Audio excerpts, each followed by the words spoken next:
کے برابر ٹھہراتے ہیں۔ وہی تو ہے جس نے تم کو مٹی سے پیدا کیا، پھر مرنے کا ایک وقت مقرر کر دیا اور ایک مدت اس کے ہاں اور مقرر ہے، پھر بھی تمہیں کافروں اس بارے میں شک کرتے ہو۔ اور آسمان اور زمین میں وہی اللہ تو ہے، وہ تمہاری پوشیدہ اور ظاہر سب باتیں جانتا ہے، اور تم جو کام کرتے ہو وہ سب سے واقف ہے۔ اور اللہ کی نشانیوں میں سے کوئی نشانی ان لوگوں کے پاس نہیں آتی مگر یہ اس سے منہ پھیر لیتے ہیں۔ جب ان کے پاس حق آیا تو اس کو بھی انہوں نے جھٹلا دیا، سو ان کو ان چیزوں کا جن سے یہ ہنسی کرتے ہیں ان قریب انجام معلوم ہو جائے گا۔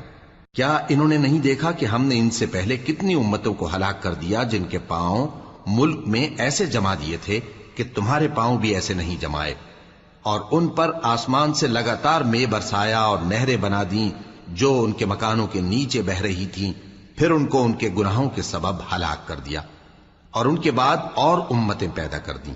اور اے پیغمبر، اگر ہم تم پر کاغذ میں لکھی ہوئی کوئی تحریر نازل کرتے اور یہ اسے اپنے ہاتھوں سے ٹٹول بھی لیتے تو جو کافر ہیں وہ یہی کہہ دیتے کہ یہ تو صاف صاف جادو ہے، اور کہتے ہیں کہ ان پیغمبر پر فرشتہ کیوں نازل نہ ہوا جو ان کی تصدیق کرتا، اور اگر ہم فرشتہ نازل کرتے تو کام ہی فیصل ہو جاتا، پھر انہیں مہلت بھی نہ دی جاتی۔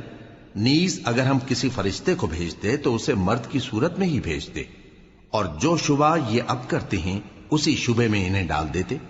اور تم سے پہلے بھی پیغمبروں کے ساتھ ہنسی ہوتی رہی ہے، پھر جو لوگ ان سے ہنسی کیا کرتے تھے ان کو ہنسی کرنے کی سزا نے آ گھیرا۔ کہو کہ ملک میں چلو پھرو، پھر دیکھو کہ جھٹلانے والوں کا کیا انجام ہوا۔ کہو کہ آسمان اور زمین میں جو کچھ ہے کس کا ہے؟ کہہ دو اللہ کا۔ اس نے اپنی ذات پاک پر رحمت کو لازم کر لیا ہے، وہ تم سب کو قیامت کے دن جس میں کچھ بھی شک نہیں ضرور جمع کرے گا۔ جن لوگوں نے اپنے آپ کو نقصان میں ڈال رکھا ہے وہ ایمان نہیں لاتے، اور جو مخلوق رات اور دن میں بستی ہے سب اسی کی ہے، اور وہ سنتا ہے جانتا ہے۔ کہو کیا میں اللہ کو چھوڑ کر کسی اور کو مددگار بناؤں؟ کہ وہی تو آسمانوں اور زمین کا پیدا کرنے والا ہے، اور وہی سب کو کھانا دیتا ہے اور خود کسی سے کھانا نہیں لیتا۔ یہ بھی کہہ دو کہ مجھے یہ حکم ہوا ہے کہ میں سب سے پہلا فرما بردار بنوں، اور یہ کہ اے پیغمبر تم مشرکوں میں نہ ہونا۔ یہ بھی کہہ دو کہ اگر میں اپنے پروردگار کی نافرمانی کروں تو مجھے بڑے دن کے عذاب کا خوف ہے۔ جس شخص سے اس روز عذاب ٹال دیا گیا اس پر اللہ نے بڑی مہربانی فرمائی، اور یہی کھلی کامیابی ہے۔ اور اگر اللہ تم کو کوئی سختی پہنچائے تو اس کے سوا اس کو کوئی دور کرنے والا نہیں، اور اگر نعمت و راحت عطا کرے تو کوئی اس کو روکنے والا نہیں۔ وہ ہر چیز پر قادر ہے، اور وہ اپنے بندوں پر غالب ہے، اور وہ دانا ہے، خبردار ہے۔ ان سے پوچھو کہ سب سے بڑھ کر قرین انصاف کس کی شہادت ہے؟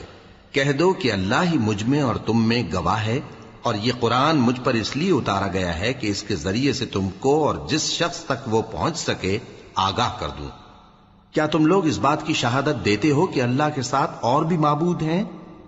اے پیغمبر کہہ دو کہ میں تو ایسی شہادت نہیں دیتا۔ کہہ دو کہ صرف وہی ایک معبود ہے، اور جن کو تم لوگ شریک بناتے ہو میں ان سے بیزار ہوں۔ جن لوگوں کو ہم نے کتاب دی ہے وہ ان کو یعنی ہمارے پیغمبر کو اس طرح پہچانتے ہیں جس طرح اپنے بیٹوں کو پہچانا کرتے ہیں۔ جنہوں نے اپنے آپ کو نقصان میں ڈال رکھا ہے وہ ایمان نہیں لاتے۔ اور اس شخص سے زیادہ کون ظالم ہے جس نے اللہ پر جھوٹ باندھا یا اس کی آیتوں کو جھٹلایا؟ کچھ شک نہیں کہ ظالم لوگ کامیاب نہیں ہوں گے۔ اور جس دن